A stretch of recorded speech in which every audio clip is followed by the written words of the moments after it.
네, 20대 대통령 선거가 정확히 20일 앞으로 다가왔습니다. 앞서 두 후보의 오늘 열띤 유세 현장 보고 오셨는데요.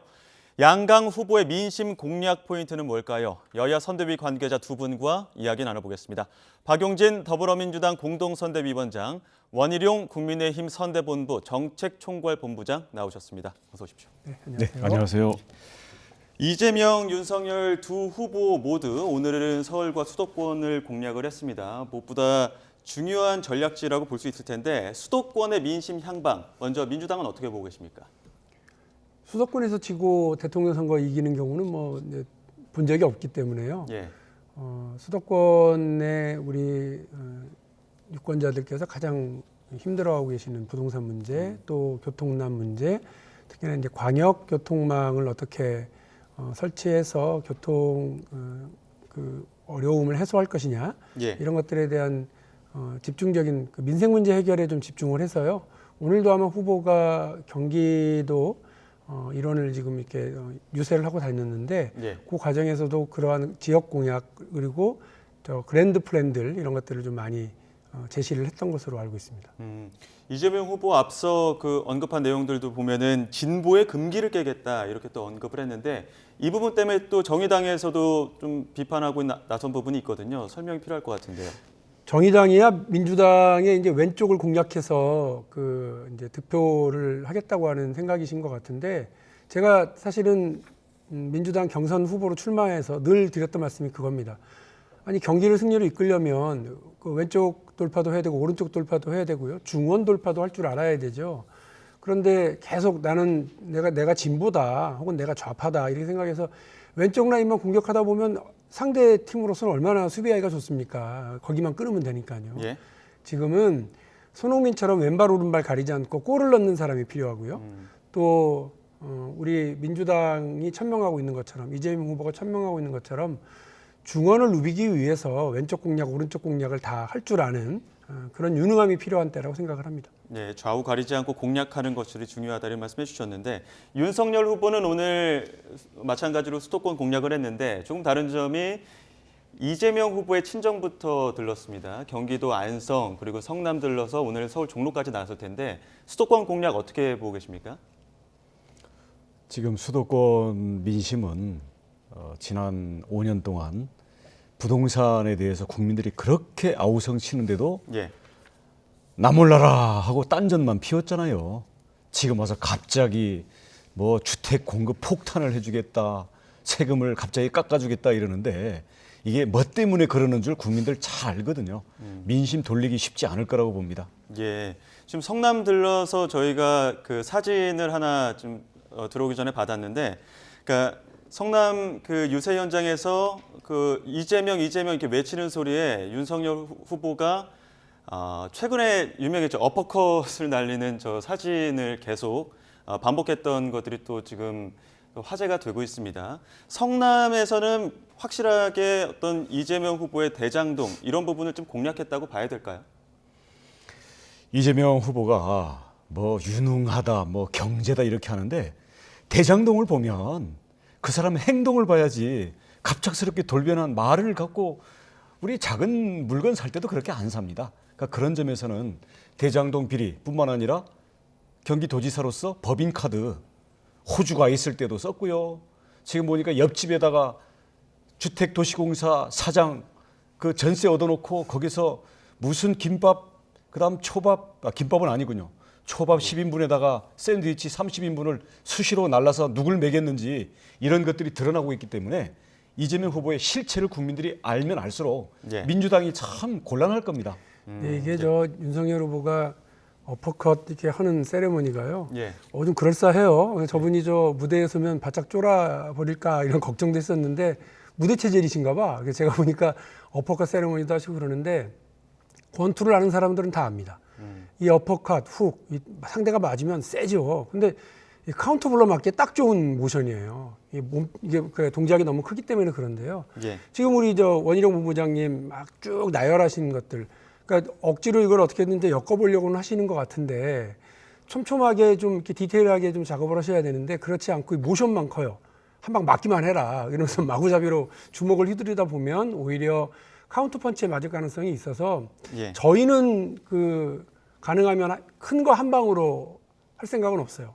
한 방 노리다가 한 방에 훅 가는 경우가 있기 때문에 우리 저 윤석열 후보의 저 어퍼컷 세레머니 혹은 대장동을 한 방 터져라. 예. 혹은 뭘로 한번 터지기만 해라. 이렇게 예. 하는 방식이 미래를 궁금해하고 대한민국을 위한 비전을 궁금해하는 국민들한테 얼마나 먹힐지는 좀 궁금합니다. 예. 지금 뭐 한방 이야기 하셨기 때문에 국민의힘의 또 변수라고 할 수 있는 한방, 단일화 이슈가 남아있거든요. 지금 안철수 후보와의 단일화, 조심스러운 부분이긴 하지만 안타까운 사고 때문에 지금 양당 후보가 조문을 했습니다. 한 20분에서 25분간 뭐 조문을 하면서 안철수 후보와 대화를 했었는데 지금 이 국면에서 단일화 이슈는 어떤 변수가 될 거라고 보십니까? 현재 저희 당에서는요, 우리 윤 후보와 안 후보 사이에 결단과 두 분의 대화에 모든 게 맡겨져 있고 예. 그 이외에 중간에서 뭘 해보겠다 아니면 이럴 거다 저럴 거다 앞서가면서 예측하는 사람들은 모두 책임질 만한 그런 위치에 있지 않습니다. 예. 근데 앞서 뭐 언론 인터뷰 보니까 단일화 관련해서 국민의힘 선대위 내에서 다양한 의견이 있다 이렇게 말씀을 하셨는데 네. 어떤 의견에 좀 힘이 실리고 있습니까?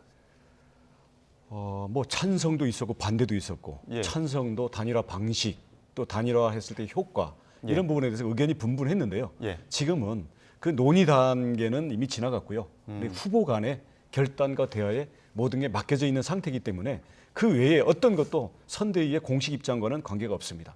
두 후보의 결단만이 필요하다 네. 이런 말씀이신데 지금 그 안철수 후보가 국민의힘의 여론조사 방식 조건을 걸었기 때문에 이 부분에 대해서 이해찬 전 대표 안 후보 지지하는 수백만 국민 조롱하는 것이다 이렇게 또 입장을 발표를 했거든요. 민주당 입장 어떻습니까? 아니 저 사실 단일화가 되면 사실은 저희한테 한 방이잖아요. 그렇죠. 저희가 세게 한 대 예. 맞는 거잖아요. 그러니까 단일화가 안 됐으면 하는 바람이 있어요. 예. 그리고 이 부분과 관련해서도 여러 가지 뭐 원론적으로도 드릴 말씀도 많이 있는데 그 원희룡 본부장님 말씀대로라면 그 단일화 관리 이슈를 잘 관리하시는 건데 예. 그 국민의힘의 당 대표가 정말 너무 지나치게 그 안철수 후보를 조롱하잖아요. 저 그거 조롱으로 보여요. 그러니까 안철수 후보와 이준석 당대표가 노원병이라고 하는 지역구에서의 사감도 있고요. 또 여러 과정에서 서로 그 겹쳤던 부분도 있고 감정이 나쁠 수 있다고 저 생각을 합니다. 그러나 당대표가 되신 분이 또 그 상대 당인, 당의 후보이기도 하고 유력한 주자이기도 하신 분에게 정말 조롱적으로 저렇게 이야기를 하고 그야말로 초보자 취급하고 이렇게 하시는 게 좋아 보이지 않습니다. 그거는 나이가 많은 분이 나이가 어린 분에게 하시는 것도 안 맞고요. 나이가 어린 분이 나이가 좀 있으신 분에게 인생의 선배에게 하는 경우는 더더욱 안 맞는다고 생각을 하고 정치 상황에서는 더 안 맞다고 생각합니다. 그래서 우리 원희룡 본부장이 말씀하신 것처럼 이 부분이 중요하다 그러면 후보 간의 결단을 위해서 이슈 관리를 좀 잘하시는 게 맞을 거라고 하는 되도 않는 조언을 드립니다. 왜냐하면 저희 쪽으로서는 안 되는 게 좋으니까. 근데 이제 또 하나는 안철수 후보가 지금 이 상황에서 상당히 곤혹스러운 처지에 있기는 한데 저는 안철수 후보가 그동안 계속해서 해왔던 것이 뭐냐면 양당의 기득권 정치 그리고 이것이 구조화되어 있는 정치 체제에 대해서 계속해서 문제 제기를 해왔고 국민들께서 그런 문제 때문에 안철수 후보를 계속해서 불러내고 있다고 저는 생각을 해요. 그런 의미에서 제3후보로서 완주하고 제3정치 세력에 대한 우리 한국 정치에서 중요한 의미를 계속해서 담고 가시는 건 필요하다고 보고요. 안철수 후보가 이 부분에서 본인의 소명을 다 하시리라 믿고 있습니다. 예. 그러니까 민주당은 계속해서 국민의힘의 단일화는 안 될 것이다 이렇게 관측을 하면서 안 됐으면 하는 바람까지 함께 담고 있습니다. 근데 어제 제가 너무 솔직하게 얘기했죠. 어제 그 민주당 선대위 관계자도 나오셔서 국민의힘과 단일화 가능성 1%고 우리와도 단일화할 수 있는 가능성 1% 남아 있다. 또 이렇게 얘기를 했거든요. 아전 인수라고 보통 하는데요. 예. 그러니까 안철수 후보가 사실 그동안 쭉 얘기해왔던 게 양당 구조에서의 문제점을 얘기하면서 동시에 예. 민주당 정부에 대한 비판적 의지를 계속 보여왔었잖아요. 근데 갑자기 하루아침에 그 미래에 대한 공유를 같이 한다는 의미에서 이렇게 뭐 저희하고 단일을 한다고 그러면 그것도 또 다른 안철수 이제 후보에 대한 비판 지점일 수밖에 없어요. 이재명 후보 측근은 통합정부, 뭐 국민내각 안에서는 함께할 수 있는 거 아니냐 이런 가능성이 그거는 있죠. 그 미래 전망을 우리가 제시하고 그 부분과 관련해서 할 수 있다고는 생각을 합니다만 예. 지금까지 지금까지 보여온 안철수 후보의 스탠스는 민주당에 대한 비판 이런 것들이 분명하잖아요. 그러니까 예. 저는 그 뭐 제1 야당이든 제2 야당이든 간에 야당의 역할은 현 체제와 현 시점에서의 여러 가지 문제점들을 지적하고 극복하는 대안을 내는 일이라고 생각합니다. 그런 의미에서 제1 야당은 맞고 제2 야당은 틀렸다. 윤석열의 비판은 맞고 뭐 안철수의 뭐 저 비판은 틀렸다. 이렇게 얘기하면 안 된다는 말씀이고요. 그래서 예. 안철수 후보가 본인이 주장했었던 가치와 비전을 끈질기게 국민들에게 설득하고 설명할 거라고 저는 믿고 있고 예. 그래서 뭐 단일화를 가지고 서로 주거니 받거니 하는 방식으로 이렇게 작은 딜 이렇게 하지는 예. 않을 거라고 생각을 하고 있습니다. 예. 지금 최근 여론조사를 보면 양강 후보 좀 엎치락뒤치락 박빙을 이루고 있습니다. 그러니까 안철수 후보 지지율 또 한 자릿수로 내려가긴 했지만 관심을 받을 수밖에 없는 그런 상황인데 지금 대선 후보 다자 대결 추이를 봤을 때는 2월 12일부터 14일까지 조사해서 윤석열 후보가 이재명 후보에게 오차 범위 내에서 역전한 상황 42.4%를 차지를 했고요. 지금 안철수 후보 지지율이 7.2%입니다. 지금 이렇게 박빙 구도 속에서 지지율 속에 있는 감춰진 1인치를 찾아야 된다. 그러니까 샤이 표심을 찾아야 된다는 이야기가 나오고 있습니다. 이 막판의 샤이 표심, 아직까지는 의견을 드러내지 않은 이 샤이 표심은 과연 어디로 향할 것인지 두 분의 입장 들어봐야 될 것 같은데요. 먼저 원희룡 단장님부터. 여론조사라는 것은 예.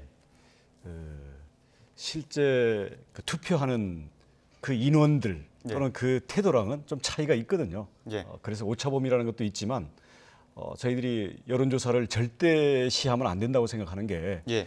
이제 막판에 결집할 수 있는 요소들이 있고 특히 이재명 후보 쪽에 좀 있다고 보여져요. 왜냐하면 지금 대장동, 전과사범, 뭐 워낙 이 부정적인 이미지 거기다가 그 김혜경 씨 법인카드 문제까지 불거지다 보니까 창피해서 여론조사에다가 이재명 지지라고 얘기를 못하는 분이 조용히 가서 찍을 사람들이 있을 수 있다 이렇게 예. 보고 있죠. 그러면 윤석열 후보를 이길 수도 있는 거 아닙니까?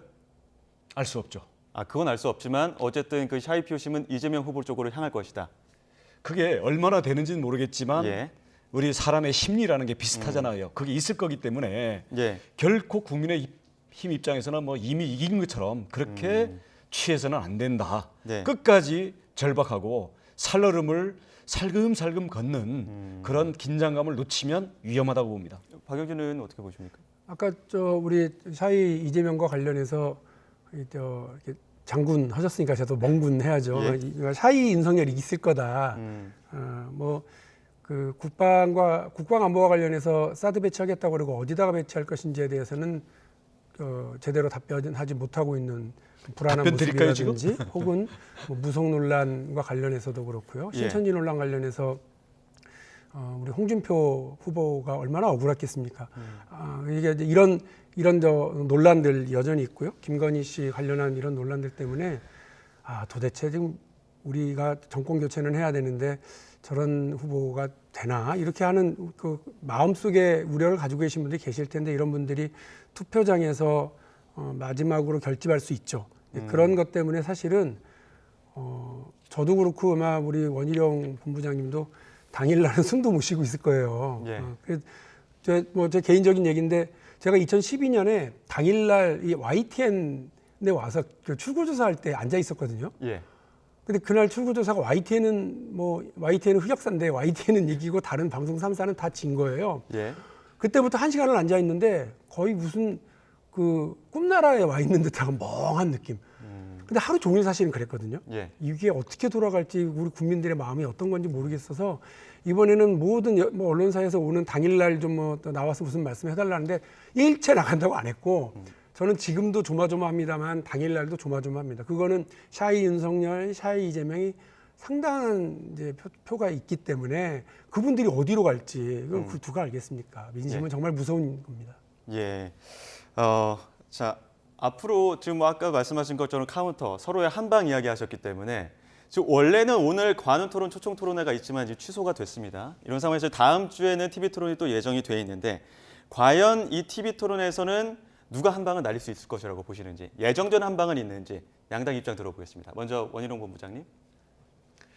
뭐 한방이라는 게 뭐 있겠습니까? 지금 국민들이 이재명 후보에 대해서 의혹을 갖고 있는 것들에 대해서는 저희들이 그냥 툭툭 그냥 본인의 입으로 들어봐야 되니까 물어볼 거고요. 예. 이제는 국민들이 과연 윤석열 대통령은 어떤 대통령이 되고자 하는 것인가에 대해서 듣고 싶어 하기 때문에 예. 그런 메시지들의 초점을 맞출 거고요.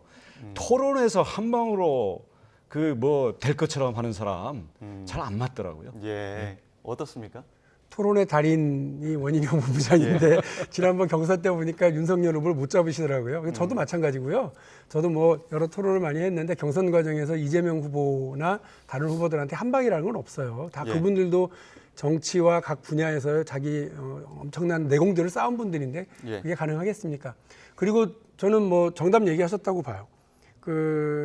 앞으로 우리 국민들께서 TV 토론이라든지 어떤 자리를 통해서 남은 기간만이라도 대한민국을 위한 미래 비전 그리고 후보가 생각하고 있는 자기의 계획이 뭔지 약속이 뭔지 이런 걸 좀 듣고 싶어 하실 거기 때문에 재미없는 토론회가 된다고 평가가 될지언정 예. 후보들이 아주 자신 있게 자신의 정책과 비전을 설명하는 것이 맞다.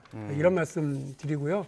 그런 의미에서 이제 이제 첫날 저희 이재명 후보는 선거 첫날부터 과거가 아니라 미래, 복수와 보복이 아니라 이제 화합 그리고 분열이 아닌 통합 이거를 이야기를 쭉 드렸고요. 그래서 국민 통합 정부에 대한 비전과 약속도 단단하게 말씀을 드렸습니다. 예. 서로를 향한 한방보다는 본인에 대한 어떤 증명, 미래 비전에 대한 설명 이런 것들이 필요하다는 입장이신데 그와는 조금 다른 여론조사 결과가 나와서 이 중앙선관위 여론조사 결과를 보면 이번 선거 분위기 깨끗하다라는 응답이 39.8%고요. 깨끗하지 못하다가 50.5%입니다. 지난 대선에 비해서 깨끗하다라는 응답이 14% 넘게 하락한 수치거든요. 그러니까 지금까지 누누이 얘기했지만 비호감 대선이라고 아니면 서로를 향한 공방 이런 것들 때문에 지금 여론조사 이렇게 나온 것 같은데 두 분은 이 여론조사 결과 어떻게 보시는지 먼저 이번엔 박용진 의원님 먼저 입장 들어보겠습니다. 정치하는 사람으로서 그리고 민주당에 책임 있는 사람으로서 부끄럽고 죄송스럽게 생각합니다. 예. 그러니까 국민들께서 보시기에 우리 국민들의 높아진 정치 수준과 사회 경제적 인식을 따라가지 못하고 있는 정치 수준이기 때문에 이렇게 비판적으로 보고 계신다고 보고요. 남은 기간만이라도 말씀드린 것처럼 미래 비전, 우리 사회 통합을 위한 계획 그리고 후보의 의지를 좀 단단하게 말씀드리는 쪽으로 더 많이 집중하겠습니다. 다행스러운 것은 그나마 한 뭐 10년 전, 20년 전에 비하면 금권 선거, 관권 선거 이렇게 아주 오래됐던 그 선거에서의 혼탁 선거에 예. 가장 심각한 부분들은 그나마 국민적 감시와 정치권의 노력을 통해서 많이 없어졌고요. 이제 남은 건 비전을 겨루기보다는 서로 네거티브 뭐 진흙탕 선거 상대 후보에 대한 검증을 이렇게 핑계로 해서 그렇게 막 국민들께서 듣기도 괴로운 그런 얘기들 자꾸 나가는 것은 적절하지 않다고 생각하고 저희 당에서 캠페인을 통해 가지고는 선거 캠프를 통해서는 그런 걸 일절 하지 않도록 지금 하고 있는데 아쉽게도 이제 뭐 책임 있는 사람들이 아니라 그냥 뭐 지지자들 중에서 이런 분들이 조금씩 그렇게 하고 있는 것은 여전히 부끄럽고 죄송스럽게 생각합니다. 네. 원희룡 본부장님께서는 어떤 입장이십니까? 뭐 말씀하신 것처럼 뭐 금권 선거 이런 것보다는 오히려 이제 상대방에다가 프레임을 씌워가지고 그 흑색 선전 이런 거죠. 이런 것들이 어느 때보다도 난무하는 것 같습니다. 그리고 지금 우리 박용진 의원님 같으면은 그런 거 하지 말라고 야단칠 뿐인데 전혀 실제로는 안 그런 것 같아요. 저희들이 예. 계속 이렇게 신고와 제보를 받고 있는데 참 이건 해도 참 심하다 이런 것들이 좀 많습니다. 돌아가서 좀 자제시켜 주십시오. 프레임 말씀하셨기 때문에 그 부분에 대해서도 민주당 입장이 있을 것 같습니다. 아마 프레임 하시면 이렇게 오늘 윤석열 후보께서 말씀하시는 것 중에 민주당은 뭐 나치나 파시스트나 공산당이 하는 남한테 뒤집어 씌우는 거 잘한다 이렇게 해서 와, 또 세네 이분 이렇게 세게 얘기하시나 그랬는데 나치 뭐 파시즘 뭐 공산당 뭐 이렇게 말씀하시는 건 좀 거칠긴 해도 그거 역시 똑같잖아요. 그러니까 민주당은 나치즘이야, 민주당은 네. 파시즘이야, 민주당은 공산당이야 이렇게 하려고 하시는 것 같은데 그 얘기의 이제 원점이 어디냐면 뭐 언론사와의 인터뷰를 하시면서 적폐 수사하겠다고 얘기를 예. 하셨는데 국민들이 받아들이기에도 그렇고 후보도 그 부분에 대해서 그래요 뭐 원론적으로 그런 이제 범죄가 있으면 수사해야죠라고 원론적인 입장이 아니라 상당히 세게 길게 얘기하신 걸로 제가 들었고 그러니까 다른 뭐 경제 분야, 민생 분야 이게 국민들의 삶의 문제와 관련해서는 그야말로 짧고 원론적으로 단타를 하시다가 갑자기 이 뭐 수사 문제가 나오니까 아까 보였던 그 어퍼컷을 그냥 이렇게 날리려고 예. 상당히 준비를 하셨던 것 같더라고요. 예. 근데 그거를 국민들이 받아들이기에는 혹은 우리 민주당에서 받아들이기에는 이거는 정치 보복하겠다고 하는 얘기밖에 안 됐는데라고 하는 지적을 하고 비판을 한 거죠. 근데 그 예. 부분과 관련해서 이거 나한테 프레임이다. 당신들 저기 저 공산당이야? 이렇게 얘기하시는 거는 또 다른 우리한테 이제 프레임을 씌우는 거라서 정치 보복하지 않겠다라고 하시는 의사가 분명하다라고 그런다면 그와 관련해서 본인이 다른 의견들을 얘기하시면 돼요. 근데 지금은 오히려 검찰한테 더 많은 권한을 더 모아주겠다 이렇게 얘기하고 계시고 심지어 검찰에 있지 않은 예산권도 주겠다 이렇게 얘기하는 건 검찰에게 그 수사의 독립성을 보장해 주는 대신에 또 그 검찰에게도 그만큼 이렇게 개입하지 않았어야 되는 건데도 불구하고 지금 검찰에게 엄청나게 많은 걸 해주고 그리고 그 문민 통제라고 하는 것은 없애버릴까 이렇게까지 하고 계신다고 하는 거라면 저는 당연히 검찰을 통한 정치 보복 수사 이런 프레임이 아니라 그런 지적은 당연히 할 수 있다고 생각합니다. 예, 그러니까 단순히 원론적인 입장만 밝힌 게 아니라 사법정책 공약으로 그를 뒷받침하고 있다는 입장이신데 국민의힘에서는 지금 어제 광주 유세도 그렇고 윤석열 후보 엉터리 프레임이다 이렇게 얘기를 하고 있더라고요. 그러니까 선택적으로 꼭 공격하기 위한 프레임에 딱 쓸 수 있는 재료만 갖다다가 막 강조하고요. 나머지는 우리가 한 말에 대해서 일부러 귀를 닫는 것 같아요. 정치보복 분명히 안 한다 그랬고요. 기획수사 절대로 안 한다 그랬고요. 그다음 우리 검찰 이제 대통령이 만약에 당선이 되게 되면 윤 후보가 검찰총장이 되는 게 아니잖아요. 그러면 대통령, 법무부 장관으로부터 검찰총장 독립시키고 예. 대신 예산 심의를 위해서 국회에 출석하도록 하겠다. 국회의 통지를 받도록 하겠다는 거예요. 그래서 그걸 들여다보고 그럴 때 어떤 장단점이 있을까 이런 거를 차분하게 얘기하면 좋을 것 같은데 지금 뭐 검찰이 뭐 갑자기 무소불위의 무슨 공안 정국이 올 것처럼 그것은 실제 후보의 생각도 아니고 후보의 얘기도 그렇지 않고요. 이런 이야기를 계속 반복하게끔 만드는 게 다른 분들은 몰라도 박용진 의원님은 그러시면 안 되죠. 근데 이게 선거 첫날 그러니까 저희는 그랜드 비전으로 국민 통합 정부를 얘기를 했거든요. 근데 이제 그때 검찰과 관련된 공약을 되게 앞세워서 얘기를 하셔서 힘줘서 얘기를 하셔서 유심히 들어봤는데 사실 이제 저희가 법무부 장관의 수사 지휘권과 관련해서 여러 차례 발동을 했지 않습니까? 그래서 예. 논란이 많았어요. 그 비판과 논란은 저희가 인정하고 받아들이겠습니다. 왜냐하면 대한민국에서도 그 몇 차례 있지도 않았었고요. 해외 사례에서 거의 쓰인 적이 없는 권한이지만 그나마 인사권과 수사 지휘권, 예산권을 가지고 검찰에게 수사 독립을 인정해 주되 마지막 가지고 있는 통제 권한은 이제 두는 거였거든요. 예. 근데 예산 권한까지 주게 되면 우리 원희룡 본부장이 말씀하신 것처럼 검찰총장이 국회에 수시로 와야 돼요. 그럼. 근데 그게 좋은 게 아니에요. 왜냐하면 지금도 우리나라에서 검찰이 예. 정치권에 관해서 많은 수사를 하는데 그걸 일일이 보고하라고 하고 질문하고 이렇게 하게 될 거거든요. 그러면 오히려 검찰 수사가 흔들린다고 생각하지 않으세요? 저는 그 말씀하신 것처럼 이 부분과 관련해서 좀 토론이 좀 필요하다고 보고 예. 왜 윤석열 후보가 굳이 대한민국의 미래 비전을 앞둔 그 첫날 검찰에게 오히려 권한을 강화한다 그러면서 오히려 검찰을 정치 논란의 한복판으로 끌어들일 만한 그런 공약을 했을까 하는 아쉬움이 있죠. 예, 자 이쯤에서 새로운 또 공방이 있어서 그 부분도 한번 마지막으로 짚어봐야 될 것 같습니다. 원희룡 본부장님께서 짚어주신 부분이었는데 지금 이재명 후보, 그러니까 성남시장 시절에 그 경기주택도시공사가 직원 학습소로 옮긴 그 사례가 있거든요. 이 부분에 대해서 지금 다시 입장을 밝혀라 이렇게 지금 오늘 촉구하신 내용이 있는데 어떤 내용입니까? 2401호가 이재명 후보 자택이고요. 예. 2402호 여기가 최측근인 이현욱 경기주택도시공사 사장 임기 3개월 놔두고 그만두고 지금 캠프로 들어가 있는데요. 여기가 직원 숙소 명목으로 전세를 얻어가지고 예. 그것도 일반 직원이 아니라 임원이 쓸 수 있도록 규정을 고쳐가지고 이현욱 사장이 썼습니다. 실질적으로. 그럼 뭐에다 썼느냐? 여기에 대해서 물어보는 건데 이현욱 사장 뭐라고 답변했는지 알아요? 어떻게 답변했죠? 옆집이 이 후보님 자택인 줄 몰랐대요. 어제 처음 알았대요. 그런 거짓말을 믿으라고 하는 겁니까? 기본주택을 설계한 사람이 옆집이 도지사 자택인지도 몰라요? 그리고 거기에 대해서 이현욱 사장이 전세를 얻어가기 전에 이제 거기에 살고 있던 부분이 부친이 이제 연로하셔서 고향으로 가셨고 그 아드님 부부가 사는데요. 그 아드님은 뭐 증권회사 그다음 뭐 저 경비 용역회사 이렇게 하다가 지금은 그 성남문화재단 경기 아트센터에 근무를 하고 있고요. 그 부인은 성남시 자원봉사센터 권한대행까지 하던 이재명의 최측근들이에요. 이재명 시장의 당시에. 그런데 몰랐다고요?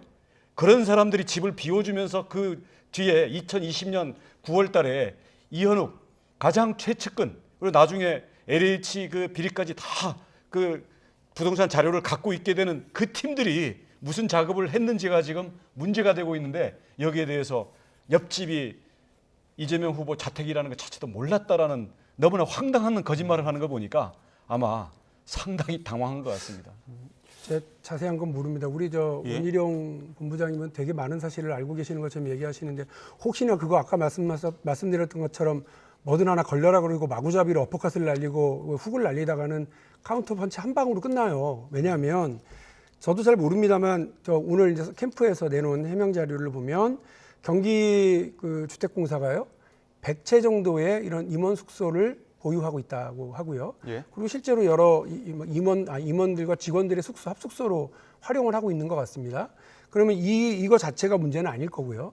그리고 해필 그 이재명 지사의 자택 뭐 바로 옆집이든 앞집이든 간에 그 집을 이렇게 저 경기도가 100채 중에 하나 정도를 합숙소로 가지고 있는다고 한들 그게 무슨 그 불법인가요? 100채 리스트 주시겠습니까? 아니 제가 거기에- 가지고 있진 않아요. 거기 그러니까 9억짜리 문제 100평방미터 제기를 넘는 하시는 호화주택 있습니까? 우리 정치권에서 기본적으로 문제 제기를 하시는 분들이 자료를 제출해야지 예. 저보고 있지도 않은 걸 내놓으라고 아니 저희는 하시면 아닐 등기부등본이라든지 거예요. 예. 그 전에 살던 부부들의 신원까지 다 공개했습니다. 아니 그러니까요. 우리 원희룡 그리고 샌드위치 본부장님께서는 30인분, 초밥 우리 10인분, 그리고 그 배소연 비서, 그리고 그 부하 직원이었던 공익 제보자도 경기 아트센터 문화재단 직원이에요. 아니 그러니까 그거 다 팩트입니다. 탁탁탁탁탁 이게 무슨 상관이냐고요. 그래서 그 여러 가지 사실을 쭉 나열을 하셨는데 아무거나 마구잡이로 걸려라라고 얘기하시는 게 아니면 이게 도대체 무슨 상관인지 설명하시라고요. 그게 아니라 이재명 후보와 갑자기 제가 설명하고 있는데 김혜경 여사의 아니 그러니까 불법적인 사조직 활동이 있었던 겁니다. 아니 제가 좀 설명을 하잖아요.